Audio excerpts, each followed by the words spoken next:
And now we're going to get to an interesting season to talk about. Everyone, I wasn't sure how I was going to feel upon a rewatch, honestly. And this is probably the definition of just a simple, solid season of the show that has a pretty lackluster ending to it, and that is Survivor Heroes versus Healers versus Hustlers. And a really interesting time, honestly. Obviously, heroes means courage, healers mean compassion, and hustlers mean tenacity. Definitely an odd title, honestly, for season, but at the same time, I'm not really complaining. So, yeah. So I wasn't sure, again, seeing how this ends, I wasn't sure how I was going to feel on how to rewatch, but again, it's a simply solid season. To be honest, aside from what happened, yeah, I don't really have a lot to really say about the season, to be honest. I do have some awesome great characters here and some great players, and there definitely have some good moments for the season. And like you got overall solid cast with some pretty underrated players and some kind of forgettable ones that I just don't like. Like you got the Heroes Tribe, which consists of Karina, who was kind of a forgettable first boot, Alan Ball, who had a crazy premiere and a crazy blindside, JB, someone that was actually doing well in the first few episodes, but then screen time just dropped, where he's probably one of the most purple players in Survivor history. Ashley, who has some great character moments and some great presence throughout. Then you got Chrissy, who I actually like Chrissy a lot more this time around. Actually, I think I used to not be a big fan of her, but I did enjoy her a bit more, even though I'm still I think she gets a bit too personal at times, especially the final seven and everything. So I think kind of doubtful, but she was definitely a character so that she was seemed to be very heroic, but then went to become straight a villain. And then we get to win himself, Ben, who, yeah, I'll say about him, say about how he won later on. So yeah, we get to that. Then we get to actual healers. We got Rourke, who was definitely an unforgettable early boots. Jessica was definitely a good presence throughout pretty much and had an epic downfall. Dizzy was fine. Cole was there. Joe, pretty much obviously had Tony parody and ripoff, but he still has the fun moments. And Mike was a really good underdog throughout the season. Then we get to the hustlers themselves, where we got Simone and Patrick that were fun early boots. Alec kind of got a little bit screwed over, and it was definitely a fun presence throughout the pre-merge. Lauren, great character. Devin, I fucking love Devin, one of the most likable people to be on Survivor. And Ryan having another great arc and just being a fun presence, a fun and nerdy archetype that you just can't help but love and enjoy. And it's kind of a shame he ended up winning, honestly, but he was definitely great. Right, but they do get some crazy fun moments, like, I mean, I think a lot of the moments kind of about Ben, like, he has some pretty emotional moments in the portion of the season involving, PTSD for being in the Marines. And we do get a fun like work and Alec blindsides and Jessica was downfall. You got JP getting blindsided as well, especially again his blindside was pretty fun. And it does get some pretty fun fun stuff with the bends and the bend bombs where he plays idol after idol, and Mike Baser is throwing away an idol. And how the first instance was all votes got negated and the one vote only counted when it comes to obviously, idols. It got interesting where Ashley blind vote out, and then the whole matchup council where Ben ended up playing another Ben Bomb. Ben Bomb! La la la! Which was the Devin just placed a random vote on Mike, which ended up saving him. And yeah, we better talk about the big elephant in the room in this season, and the one that does kind of sour up the season a bit. And that is, of course, the fact with this one season that brought the Final Four forced fire making twist. Which is now the most famous Survivor US pretty much that's the season. And well, I will say this, I am okay with the twist now. Like I was saying, I am perfectly fine. I'm perfectly okay with the twist now. Anyway, it can lead to actually some pretty interesting moments, and it can actually inspire a lot of people to actually try to learn how to do fire. So I definitely don't mind the twist at hand, where basically instead of winning immunity, because honestly, there was an original final. Ben obviously would have gotten voted out because he was playing a really great game. Actually, someone that actually was a great social player, was a great person, had some pretty great screen time. But I mean, after the final out all the way when you got caught by both sides, his game very much just went downhill. It went downhill when he had final idols and everything, and in a normal season that probably we lost immunity, and you think, oh, he's just going to not be right out. He's going to be the latest fallen angel. But basically, the winner actually ends up having to save someone and have the other two go to the a fire making challenge. Now again, I'm okay. I'm fine with Twist now, honestly. And I know people really hate Twist. I think some people still hate it now, honestly, and it caused a lot of controversy. And honestly, the controversy is warranted. I think the big problem I have with Twist, how this season just comes freaking out of nowhere. They never hit that at all. They never hit that was going to be any major big twist in this season. I mean, I don't know if you guys know, but you think it was going to be just like a Vantage or maybe like a Grand Member of the Jury or something? Didn't think it was going to be something like this. Yeah, it still pretty much comes out of nowhere. Even knowledge, it still pretty much comes out of nowhere. You're like, huh? Huh? What? I'm confused. Even I was confused, honestly. Of course, it led to Ben end up winning the season, which did make his win be very controversial, because, like, oh, he did not end up deserving it. And honestly, this is one of the cases where I can see where they're coming from. Again, I'm okay with Ben winning, obviously. I like Ben, honestly. I think aside from this whole fire make, I think he gets a bit too much hate, honestly. But, I don't know. I can never see what's coming from in terms of the, obviously, how he got and the craziness and the fire making twist. But yeah, again, I can never see the hatred, honestly. It does bring the season definitely down, honestly. Actually, I think I was probably on like 8.5 on this season when I first watched it, but I think the whole thing kind of dropped down a bit, honestly. Still leads to a very underwhelming finale, where it's a lot of craziness in terms of the mic out. But then, and I'll say this more just give my stays on that moment, because again, I'm probably fine with it now, honestly. I'm actually okay with it, actually. I can really see why they want to do it. I think it's more the fact that it kind of just came out of nowhere, that just there's a lot of people, and honestly, it is understandable. Surely, it is definitely understandable. There's one controversy that definitely is understandable. So yeah, that's pretty much all I can say about the season, honestly. I don't have much to say. It is a solid season as a whole. Doesn't have like too much memorability. Aside from that, for me, it gets a 7 out of 10. I'm going from a solid season to what is arguably one of the most disappointing seasons in the show's history. Survivor Goes Silent. Well, yeah, a season that I actually remember just being okay with, but I think I kind of gone down on it a little bit on this rewatch, to where I don't think it's a terrible season. Goes down season that, unfortunately, it's just not that great of a season if you really think about it. And it's fortunate because it did have a really interesting concept to it. I mean, it's the concept of Ghost Island, which is basically kind of like still an Exile Island, where the island's basically decorated by mementos and props from the previous seasons, basically emphasizing like past mistakes. Emphasizing are you able to learn from the past mistakes of former Survivor players? Which again, I think is I think it's an excellent concept. I think it's a great concept for a season, actually. And I do think there's some very interesting moments, actually, and it's a pretty interesting gameplay at the point, but or could have, honestly, the fact that this season wasn't so Nvidia strong, which is kind of me in this season, that I try to end up being that's just Nvidia strong, which, yeah, well, we've seen the type of stuff before in the season, it was kind of more apparent, and fortunately, the results end up not being that great, and yeah. Again, I don't think it goes down to bad by any means, honestly. There'll definitely also still good moments in this season. Honestly, that way I don't really have a lot to really say aside from the great moments for this season.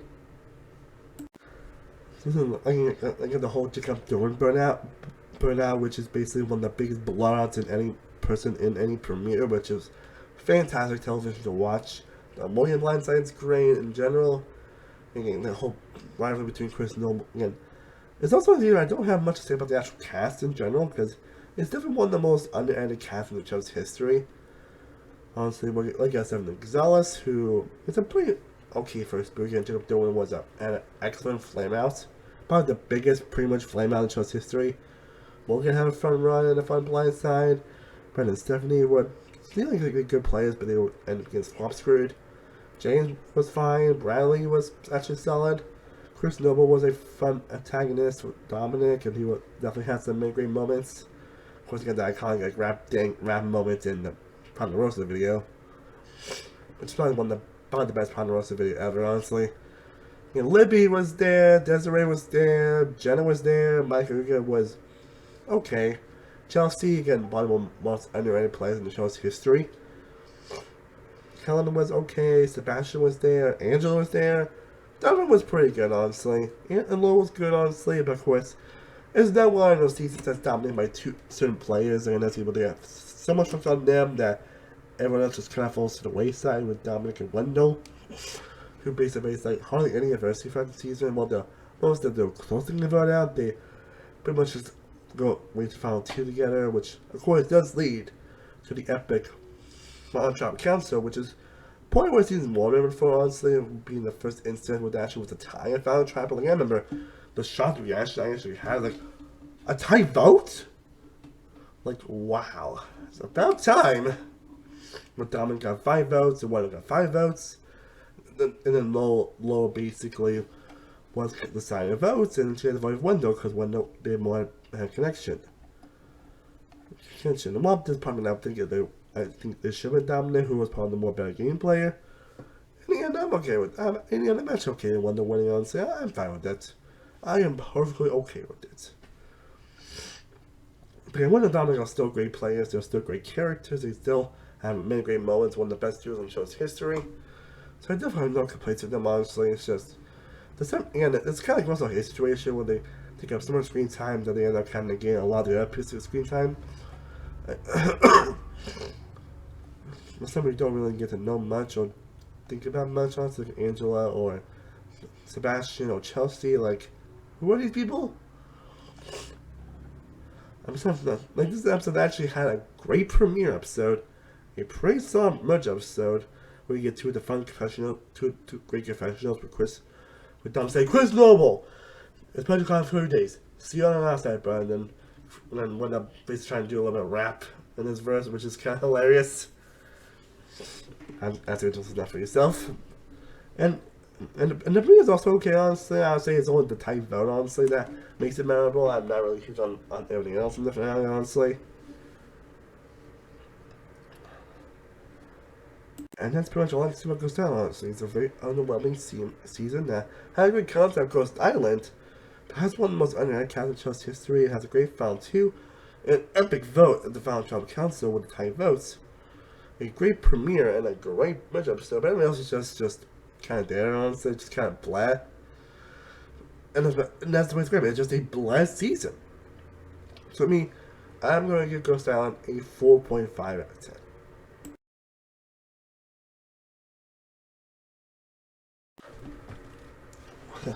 Now we go for a few underwhelming seasons. This was arguably the best modern season in show's history, and still honestly is, for being honest. That is David vs. Goliath, which, I'm just getting out of the way, I adore this season. This season is probably my top 3 seasons of Survivor, period. I am dead serious. Like, honestly, I'm debating with this season and counting down as my favorite season of Survivor, period. I am dead goddamn serious on that. This is just incredible from top to bottom. No slow points at any point in the season. Just crazy, crazy moment after crazy moment. Crazy blindside, crazy blindside. Vote out after vote out. Like, it's one of the scenes where the gift just keeps on giving. We already have one of the best casts in the show's history. Like, they're barely probably the best modern cast that we got in Survivor. Where no one feels under-edited in this season. You get all 10 great characters, great with the pre-merge or post-merge. And it's concept of David versus Goliath, which I think is an interesting season because you got the Davids who are the underdogs, the Goliaths who are the overachievers. Honestly, it's a great concept actually for a team actually. And they do play their team pretty well actually. It's one season where both tribes really do have great on-screen time, and everyone does pretty well with the time on the show. Technically the first being Pat, who actually got medically evacuated. There was someone that seemed to be domineering, but seemed to still be loved by his tribe, and I had a fortunate instant that, Then we got Jessica, who's probably my least favorite, but still has some fun moments and has a fun blindside. Jeremy had a pretty fun downfall. And we had a pretty crazy and fun downfall, had some pretty little fun moments, especially with his back and forth with Natalie. Then we got B, who also has fun moments, who unfortunately ended up winning because she ended up having an ankle injury and didn't want to end up ruining her career as an athlete. I think she was an MMA fighter, if I remember correctly. Then we got Natalia, who is probably the biggest example of paranoia yourselves out of the game. She's definitely one of the biggest examples of being so paranoid and so like, I need reassurance, I need reassurance, I need reassurance, I need reassurance! That she paranoid herself out of the game, but basically, I was like, oh, screw it, I'm just gonna vote you out. And you can actually say that, but that's kind of what happened. And her reaction was just like, oh my god. Then we get to Natalie Cole, who, oh my god, top tier pretty much characters. So many one-liners, so many crazy, incredible moments like it. I never actually appreciated Natalie on the season when I first watched it, but I don't know why I didn't, because she is great. Like, again, it's fortunate she ended up getting run out as she did, because I would love to see more of these great professionals from Natalie. And Lisa was great as well. Elizabeth had some fun moments. John Hannigan, who I believe is also a wrestler, also was surprisingly one of the best celebrities that we have gotten, and that also had an epic blind side. Dan had a great run throughout the season, had a great back and forth, being kind of heroic at times, but also kind of a villain and a douchebag, especially the last couple of his last Trump councils, and him getting Alan nullified out of the game. Alec actually someone that could have been boring, but actually ended up becoming a good presence throughout the season. Carl, the Godfather, bing! Hilarious, and also epic downfall. Gabby, someone that ends up being a lot, what kind of an emotional player, but it's one of the emotional players I actually enjoy on this season. Where I actually do catch a lot more of Gabby on this season, especially on the rewatch. Christian, favorite player on the season, also a great character. So many incredible lines, so many amazing moments coming Christian. Like that final 10 immediate challenge we ended after winning, where he basically just like tongues and yammers on about a lot of stuff. Like people still want an unedited version of that challenge to this day, and for good reason, because it is hilarious and one of the best challenge moments in the show's history. Davey, also all-time great character, and great character moments. Allison was also great. Kara has great moments. Neil's got an all-time great character, Angelina, who might be who went like I want to rewatch. Tuolia, she can't be annoying the fans, and she is a terrible player. Like she's one of the players I think she's doing like so great, and things that's very little she has to keep throwing in your face. Like this is one of the final 9 where basically I think what's final 9? Yeah, I think it's final 9 where basically they were kind of a bit low on rice, no food, and then she wants to negotiate to Jeff about it, and then she ends up actually succeeding with that actually by also a challenge, and then she basically like put that in people's faces, especially if I got Trump council, was like that is why I should win. It's also like there's like so many incredible character moments, like the whole Jackie Kate incidents with Natalie, her being just too over domineering and everything. Which honestly, it's surprised she didn't actually make it to the end, actually, but again, they probably knew she wasn't going to win. Of course, the whole thing where she had to climb a ladder to get an idol, tried to fake that she fell, gave Alice a fake idol to humiliate her. Like, it's probably one thing to talk about. He's definitely one of the stars of the season. Definitely not a person that's not going to be with everybody, but again, I definitely like the as a character so much more on the rewatch. And then we got Mike White, who, of course, for those who don't know, he's a famous like actor and writer, honestly. I think he's on The Amazing Race a couple times. He's always been in a lot of movies in terms of actor, in terms of writing. So I'm definitely familiar with Mike White. Honestly, he's probably one of the best run-ups that we have gotten on this season, where he's a great player, very likable, very charming, actually plays games in a very innovative way. And he's just a great presence throughout. Definitely also one of the best run-ups in the game that we've gotten, but I feel like he's one of the players that's always going to be a great presence on anything he's done, honestly. And honestly, if he do, I wouldn't mind see him again on Big Brother. And then we get to Nick Wilson, who apparently got a controversy recently, or has people had not liked him. But wait till you get. Oh, that's what happened. Yeah, I'm only judging him based on how he went on this season, honestly. Yeah, on this season, I like Nick, honestly. He was definitely great on this season. He was a great underdog one. It's kind of hilarious that he actually was close to being the first one voted out. But then Pat ended up evacuated, and then he ended up saving himself. which honestly is pretty hilarious if you really think about it. He got a really good run, honestly. Has some really good bonds with Angelina and Mike.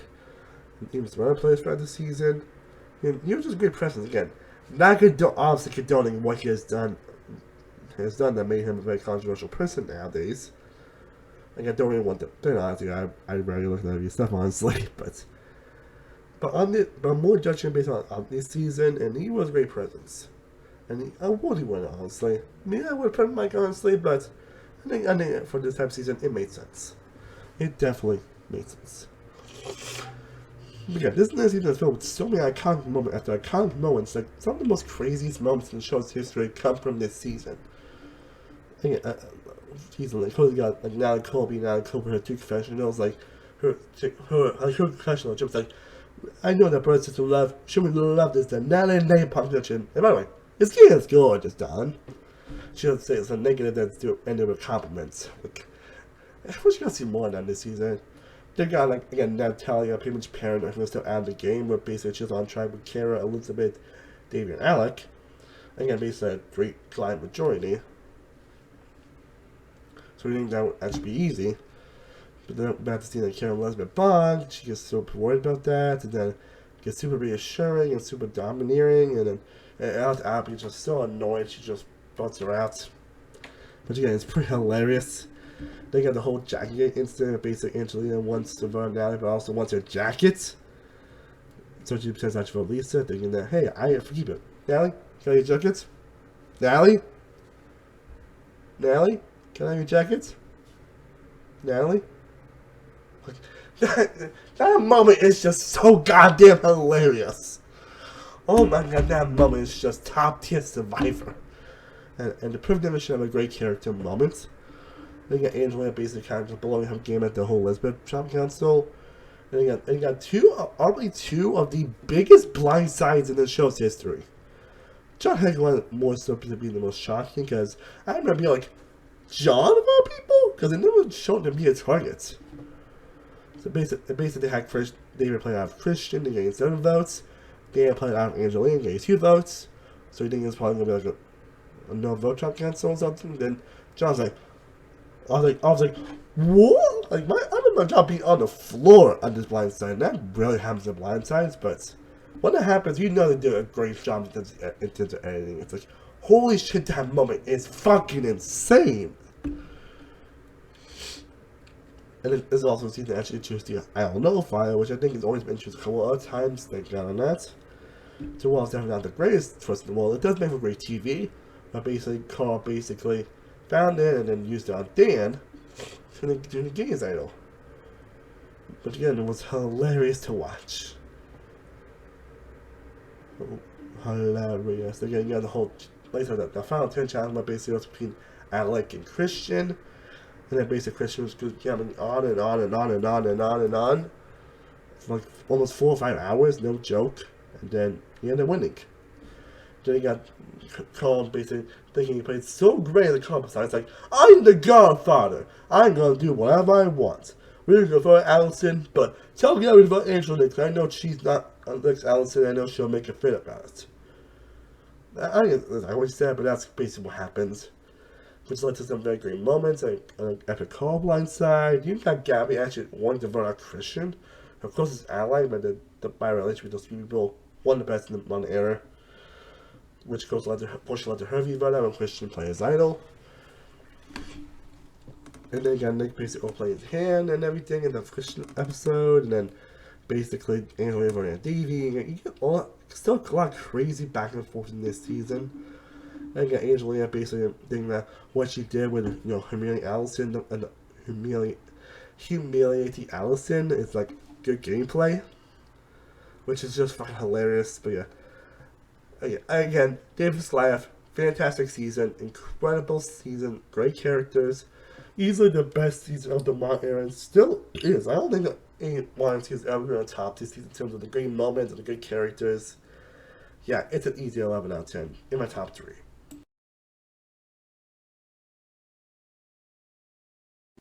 Then we get to one of the interesting seasons on this list, interesting seasons on Survivor. That is Edge of Extinction. Edge of extinction. Extra not double bottles. But anyway, one of the more interesting seasons, mostly because of the whole, obviously, the whole Edge of Extinction aspect of this season, which, oh boy. Yeah, let's talk about the album and just get into this really Edge of Extinction, which in reality is basically kind of like a different version of Redemption Island. Instead of just duels, it has people just living and just, it has people just, living on the island, just struggling. Like, it's basically a definition on how far will you go to get a chance to return to the game. And basically, there's like any point, any time, someone can actually raise the sail and just leave.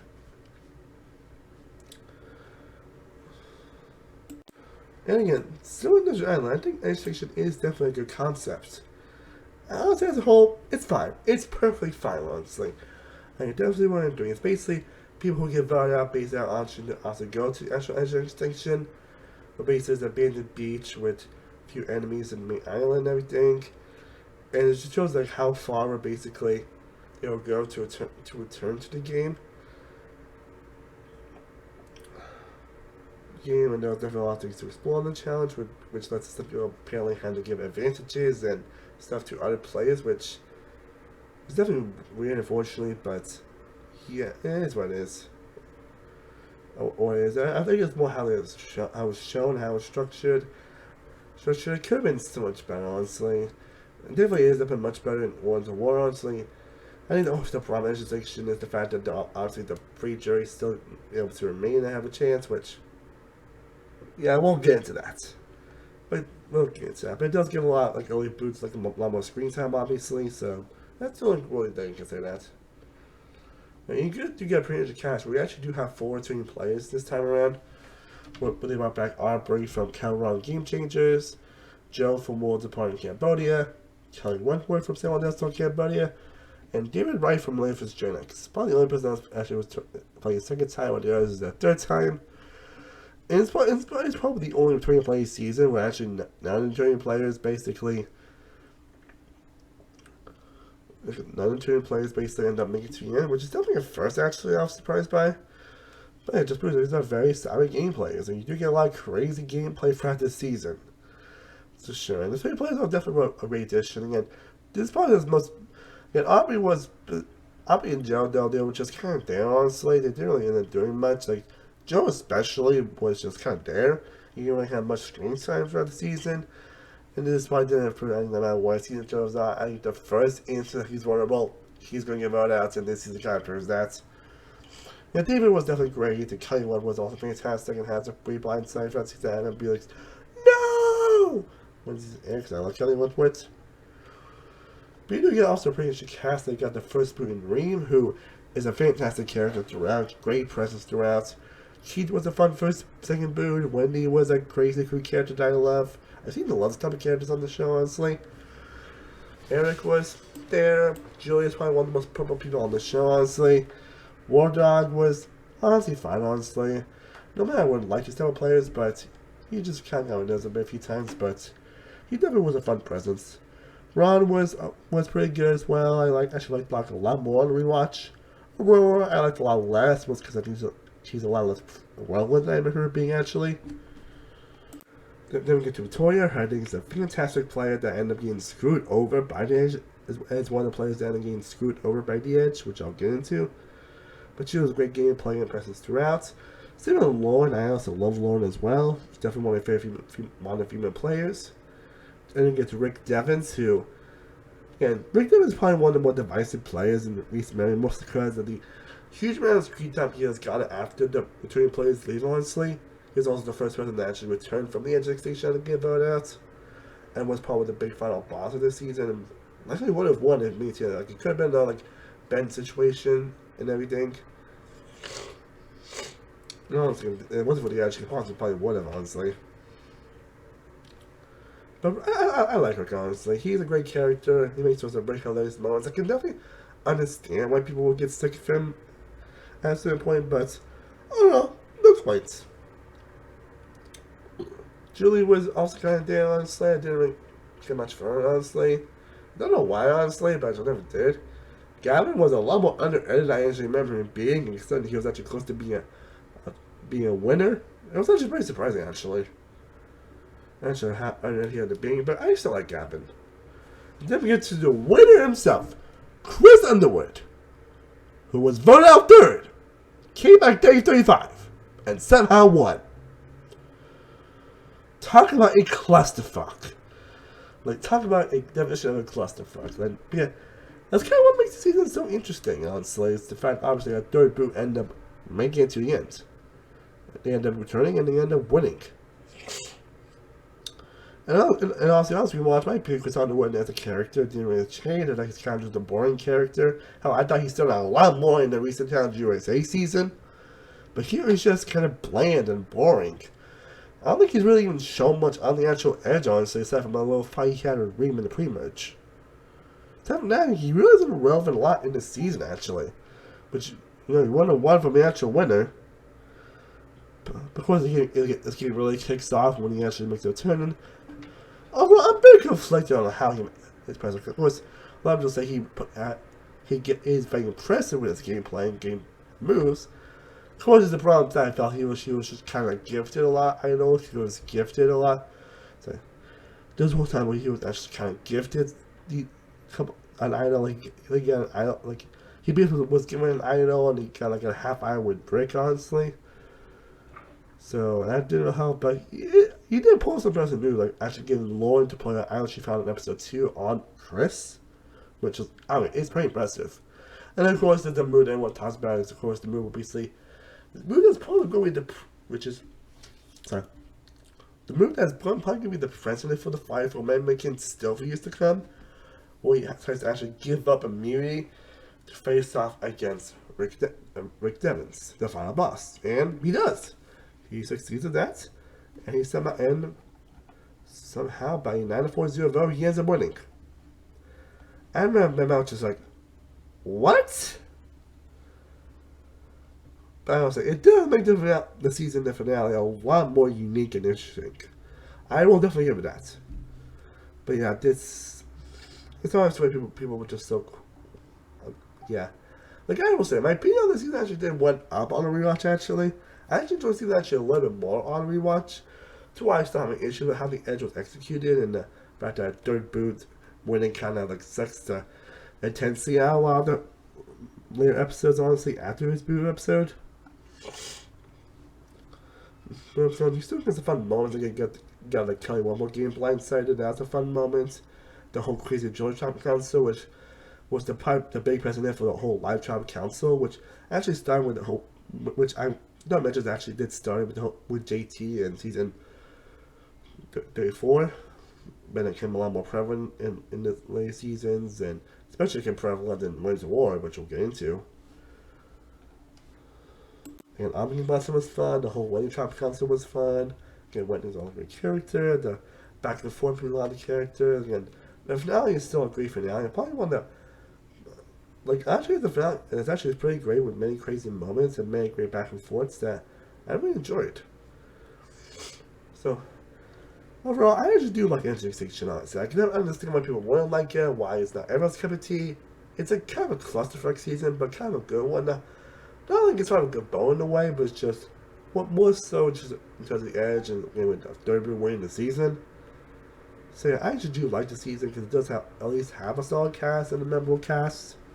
Aside from having some duds, and it can't, of course, again, like I said, the third boot bringing the season does make the season kind of drag, and it also makes some episodes feel kind of pointless.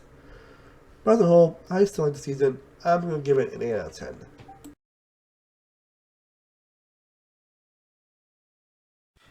The next season we have is... Do I have to talk about this season?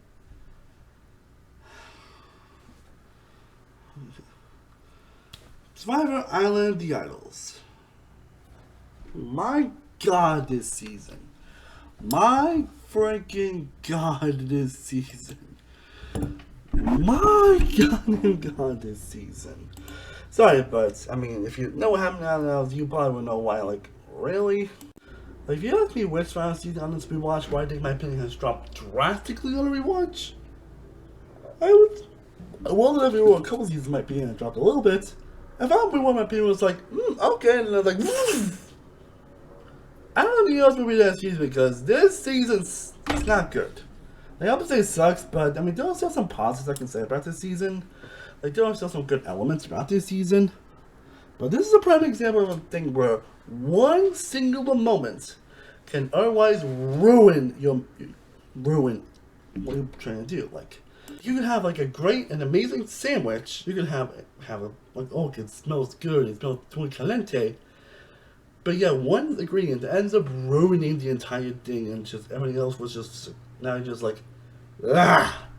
That's basically yeah. I feel like for the time I used a food analogy on this channel, I don't know, but that explains allergy in a nutshell. So why do there are positives to say about this season?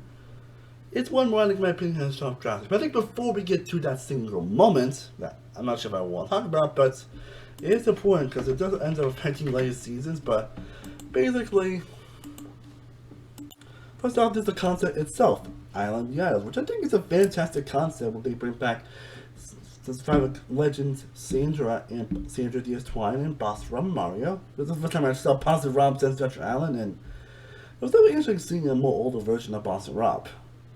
As we see them actually told out advice to other contestants, act like mentors. So they kind of do bring like Exile Island in a way, but instead it's them just sending them to, again, the titular Island of the Idols. Which again, I think is a great concept to do so. Again, generally think this is a great concept. And truly, even while we watched those, this is probably some of the best parts of the season, honestly. You can see them actually give advice to the contestants, seeing the contestants react. She's like, holy shit, it's Boss Rob and Sandra!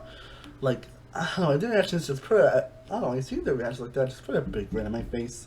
I'm seeing them go for like different challenges to basically get like an idol for some points, or like a vote, or this and that. Honestly, it's well to them maybe kind of ridiculous, and there's some moments I'm like, really? This is what you want to teach them? Which I'm pretty sure you guys know which one I'm talking about. But they were actually still pretty fun, honestly. Like, fun. Especially seeing Boss Ross just react to the Tribal Council, where they can actually watch what happens and see what happens. Was just like their reactions was just freaking gold, honestly. It's good that these two players do end up working pretty well together, and they do have great back and forths with each other. And despite the fact that I do have my massive issues this season, I feel like, in spite of this polygamy bomb to Survivor, I still say that the cast is pretty solid, honestly. Well, I don't think done maybe a couple duds, honestly, like maybe Ronnie's not the most interesting character in the world, Molly, Tom's not that interesting, and Miss Elizabeth, and that one person we'll get into. Most characters are still pretty solid, honestly, and some I actually grown to appreciate a little bit more on Rewatch. Watch like Vincent, I think it's a fun pretty much boot. Chelsea, I guess I totally forgot how random her blindside ends up being, honestly. Jason had a pretty interesting story and stuff, and I honestly actually made it a lot farther this season, to be honest. Kelly, it's probably what happened to her this season. Kelly was a great presence, and so on. They definitely had a lot of potential this season. Jamal also someone I feel like has a lot of potential if he were to make a return. Because he's someone that pretty much seemed like he was kind of an asshole, or kind of not the most fun person to be around, but he ended up growing a lot in the last few episodes, which I was pleasantly surprised by, especially this one moment he actually has with Jack in the pre-merge. I was like, okay. Arif has his moments, Karishma has her moments, Elaine's still great TV, Jan's still the best person on this season, sure definitely won this season, but we'll get into that. But Jan was just fantastic. Lauren was great as well. She definitely has great moments, especially with back with Tommy. Then they got Nora, who plays that very zany, crazy character that I seem to always enjoy, honestly, and she definitely steals the show in this season. Like, I can understand why these players will not be able to keep a tea, but if they're done right, they can make good, fantastic television. And even the darkness of the season, Nora definitely is the bright spot this season. Hell, I like Dean. I like Dean Kowalski this season, and I'm not really sure how to feel about Dean because he was someone that I remember not seeing any confessionals in the first 3 episodes, and now he's basically a big power player. But I actually ended up, when knowing that context, I actually ended up enjoying him this time around. I enjoy him so much more. So why you see he is a very popular player, and again, if we will get to a play season, I wouldn't mind seeing Dean make a return. I think it's someone that also has a lot of potential on the return, honestly. And then there's the one in Tommy, who It's an interesting one to talk about because he's kind of a little boring, if I'm being honest, in terms of personality. Especially with all the things he said about his being a teacher and everything. But in terms of gameplay, he is easily one of the best. Like, he easily plays one of the best social games in any season of Survivor. He easily plays a top tier social game throughout. Even playing moments he kind of was a danger, he never really was. Like, I'm pretty sure even in the episode in the final 10 we caught Crippen screwed over, he ended up being safe. Like, that was impressive how he was able to actually move through that, actually. Actually, in terms of gameplay and social abilities and everything, he was impressive on how he was able to do it. Again, may not be the most interesting in terms of an actual character, but overall, in terms of gameplay, he definitely nails it. He definitely is a fantastic game in terms of gameplay. And overall, and why I won't call one fair wins by any means because of that lack of interesting personality. Just the gameplay, he's one of the best. Again, do I have to talk about this moment? I'm pretty sure everyone knows about this moment at this point, but I have to because, again, I remember after the premium, I was like, man, this season really is kicking high gear, honestly. Like, this could potentially be another fantastic, great season on the show. And I'm not the only one who thinks that. Like, everyone was actually pretty high on it. I'm pretty sure everybody was pretty high on this season when it was airing. It was airing mostly, I think mostly comes to the cast and the mood, like with Jason Burdell and the Jack Blindside, and there were a lot of interesting moments, a lot of great characters, and there were a lot of interesting dynamics going into the merge. So I was like, ooh, we're gonna get an interesting merge here. Then the merge also hits. But I dig it, which again, one single, you may have a great concept and a great movie, like you may have a good beginning, but there's always one singular moment that can single-handedly ruin everything. Whether it be how it was executed, how it was handled, or what the moment actually was. This is pure definition of proof that you could have, like, again, I still say about the pretty much is still pretty solid, honestly, but now it's kind of tainted a little bit because of the whole situation. Okay, for the Survivor fans or the people who don't really know what I'm talking about, we have the Dan Spiel situation. And I'm basically going to give the Cliff Notes version of this, because it's a lot to take in. But basically, here's the quick version of this. Dan Spiel was a little bit too touchy people, mostly Kelly. They did hint this in episode 2, and when it was dropped, they continued on it in that merch episode. Missy Elizabeth decided to exploit that and basically said that they would do it just to get rid of Kelly. Kelly admitted how she was feeling basic to the producers. They ended up giving a vague talk about boundaries, which doesn't really work, honestly, and how they handled it was pretty terrible. Elizabeth and Missy used that whole situation to try to target Kelly, and they basically used a personal thing for game reasons. Kelly did end up getting blindsided by an 8-5 vote. Among that actually could have been like a top tier blindside, considering that she also had 2 owls in her pockets, mind you.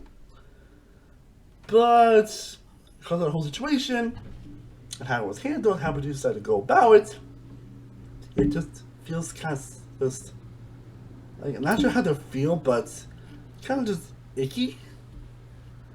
And the worst part is that even the show itself makes Janet, of all people, some who was so helpful towards Kelly, and some who tried to be there for her and understand the situation, they make her feel that she was the bad guy. And not just the people itself, even the show itself trying to make Janet feel like she was in the wrong here when she really wasn't. And I felt so bad for Janet at this moment. I felt so bad.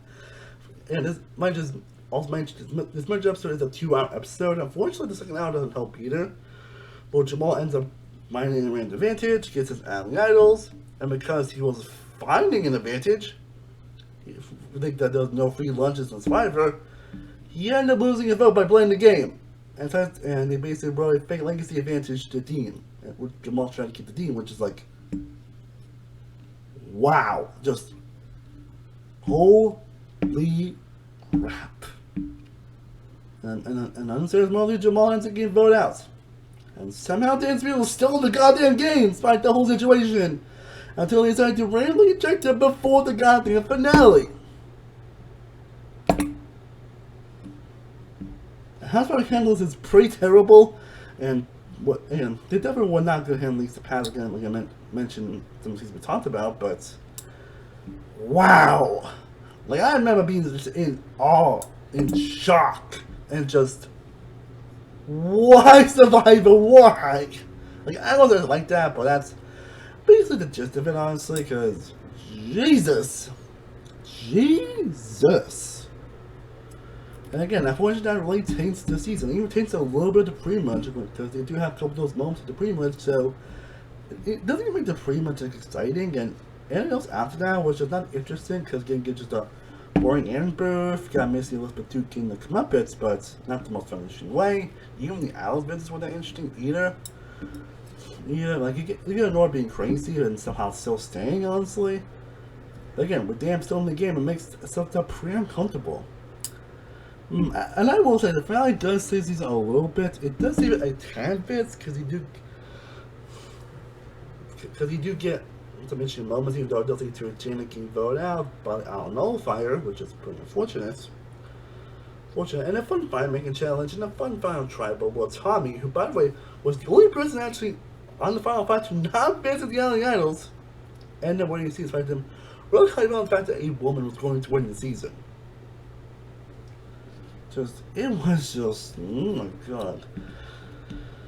Yeah, if I'm really tough to kind of rate this season, to why I still think there are some positives about this season, to why obviously I think the cast is pretty solid overall. It has some great players as a whole.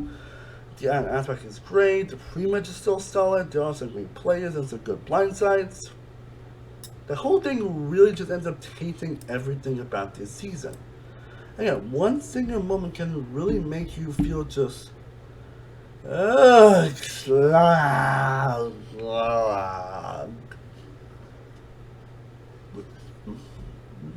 which again makes now it's probably one of the more disappointing seasons of the show, considering its great concept and pretty interesting cast overall. So it's been one actually break this season for a while, to be honest, because I don't think it's like the worst season of Survivor, but that moment is so infamous. But I think it's actually the worst moment in the show's history, and the majority of things the worst episode in Survivor history. So, yeah. I actually now said I'm going to give Survivor Out of the Idols a 2 out of 10. Because again, those positives still save it, but not by much. Not by much.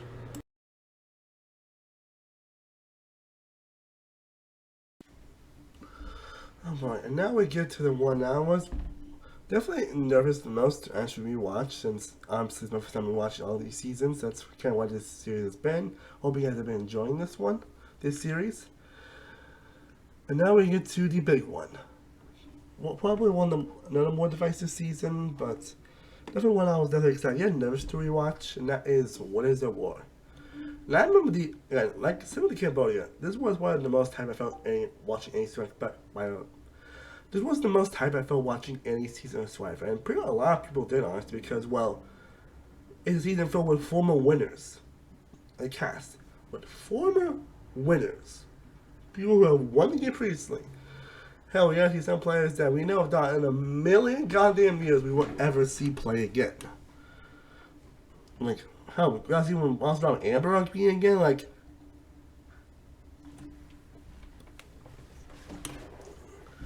yeah, this was definitely a hyped season at the time, and I remember being like super hyped and super like, holy shit!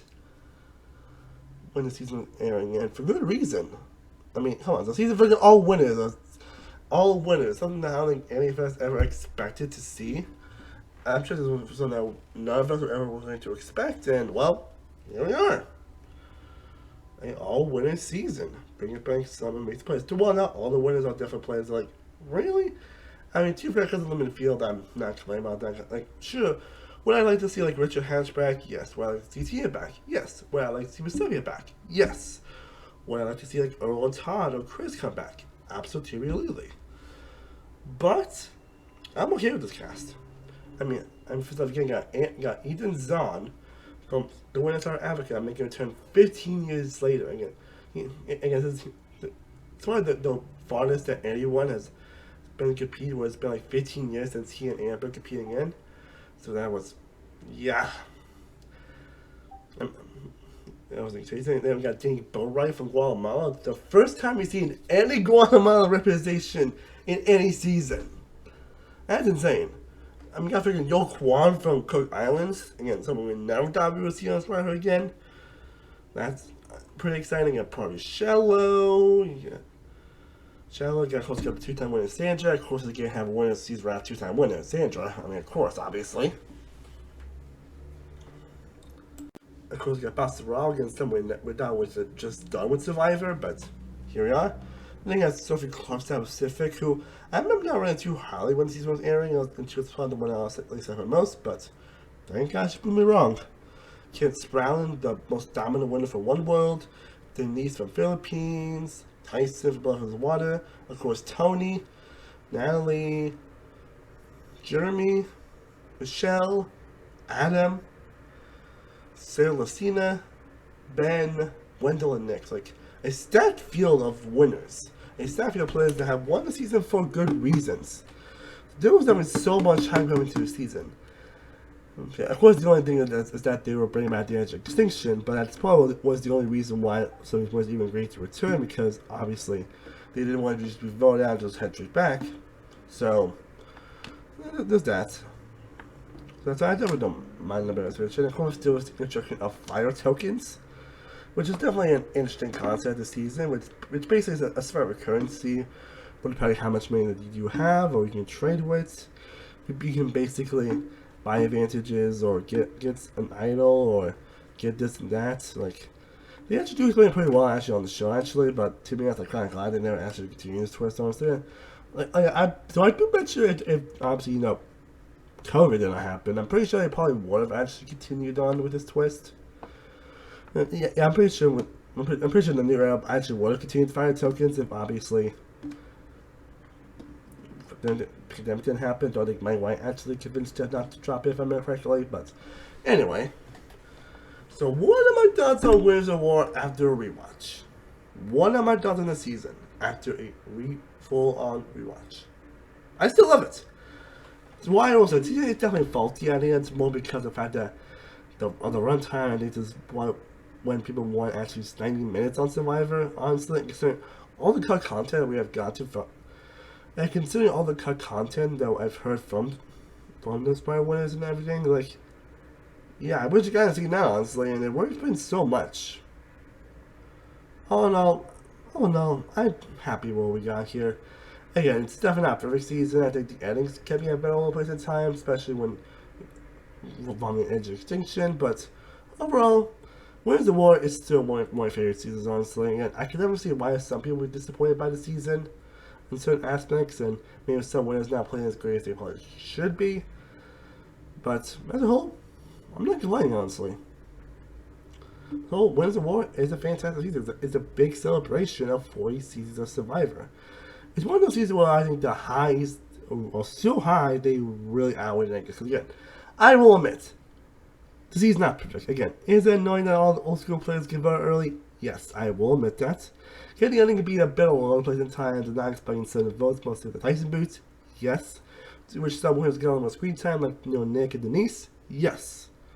I think either one was a little more underrated than I expected, actually. Honestly, and I will admit that. But this is, like I'll say, Winners of War is probably one of the most pure and genuine seasons of the show.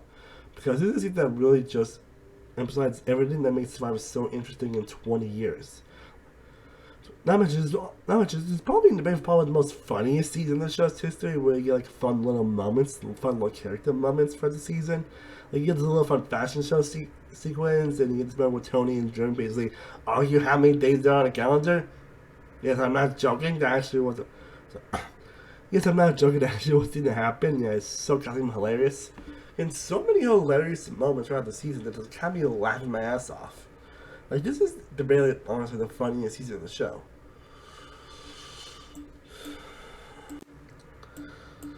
But well, the cast, I think they did it in game. Even the old school players that, well, yeah, some never don't play. I mean, Buster up trying to do the buddy system again this season.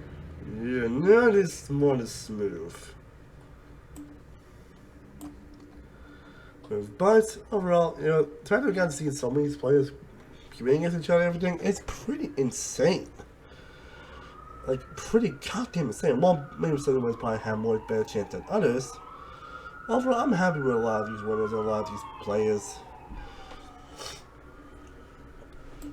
Like basically you got the first being Natalie, who actually ended up returning in the finale. I'll get into that. Got Amber, who she's definitely not right for the game. Honestly, I mean, too fair, if she wasn't on a season with Boss Rob, she probably would have made it farther. So I never got a chance to see her adapt to the modern era, but I'm saying Ethan, honestly, because I know he was supposed to rely on Buster Rob. Danny was definitely a fun presence, that paranoid herself out of the game. Buster Rob, he's always going to be great in any season. Again, him through the buddy system, not the best winners, but Buster Rob. And Parvy's still Parvy, Sandra's still Sandra, still the great characters that they are. And of course, Sandra proved that she's not another great game player with her giving an out to Denise for fire tokens, and then Denise basically blindsiding her. Yul definitely, I thought was actually going to be a shoo-in to win in the game right out before the merge, which, to be honest, I think was actually smart, so. But Yul was a great presence. Wendell was a little more villainous than I remember him being, but he was still great. Adam Klein was also great. Again, this is kind of demonstrates a lot of his faults in terms of, him like overextending and everything, especially in the pre-merge, which kind of had a lot of people turn on him. But he's still great TV. Then you got Tyson, who was the first person to actually return from the edge, but had a very confusing second vote off, honestly, but again, it's Tyson.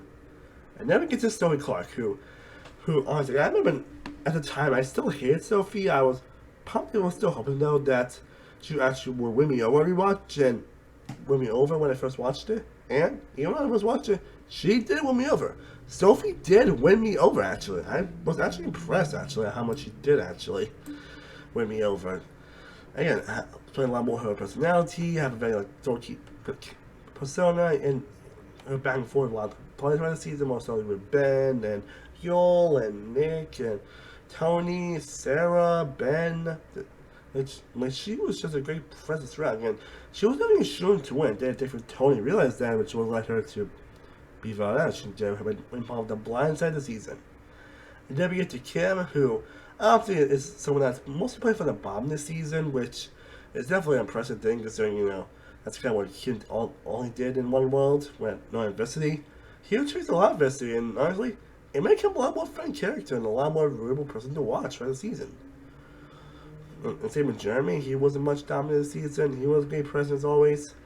And Nick is a bit more underrated again, not considering obviously the stuff he's done after the show, but still a fun presence, and he's definitely a little more under-edited, honestly, to the point where I actually made fun of how under he was at a certain point.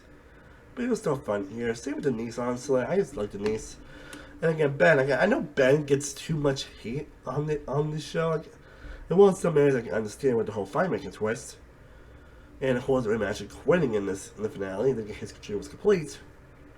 I'm definitely not feeling it, we're not lying that. But Ben was still a great presence, honestly. I still like Ben. No complaints. Same with Sarah Cena, honestly. Again, there might be a couple of moments which her gameplay from what she was thinking did frustrate me, especially in the finale. But seeing her back with Tony was fantastic TV. Probably the most character we are probably ever going to get from Sarah Cena, and having a great emotional arc. And then we get to Michelle Fitzgerald, who has an incredible underdog run this season, but he probably more than ever this season, and somehow coming up on top. For a lot of time to watch, she's probably using out a lot of seasons, out in a lot of portions of the season. She never gets up, and she's improved. Simmons Shell's an all-time great player for me, in my opinion. Then we get to Natalie Anderson, who I think I kind of dropped a little bit on this rewatch. And she was the first voted out in the season. At least at the time, she actually was more shown in the Edge Extinction this time than Chris. Quite honestly, and then she had some really fun moments in the Edge Extinction. And supposedly, from what I got, actually, she actually pissed off a lot of people on the Edge, actually, and was very distant, actually, towards certain people, which kind of led them to actually voting for her to win. Which, honestly, I'm pretty sure a lot of people were surprised that she didn't receive certain votes, but when you actually looked at it, I was like, oh, that makes sense. But then we get the person that I'm excited to talk about the season, that is Tony Vlachos. Tony Vlachos. Never done in millions, I would say that he's the next two-time winner. I'm pretty sure nobody did, I would say. Again, truly, I am pretty sure nobody, and I mean nobody thought that Tony was going to be a two-time winner. Hell, at best, I was hoping he would at least make the merge. Cause I'm pretty sure from his game franchise, it proves that his game wasn't repeatable, that he probably wasn't going to win again. Just like, what?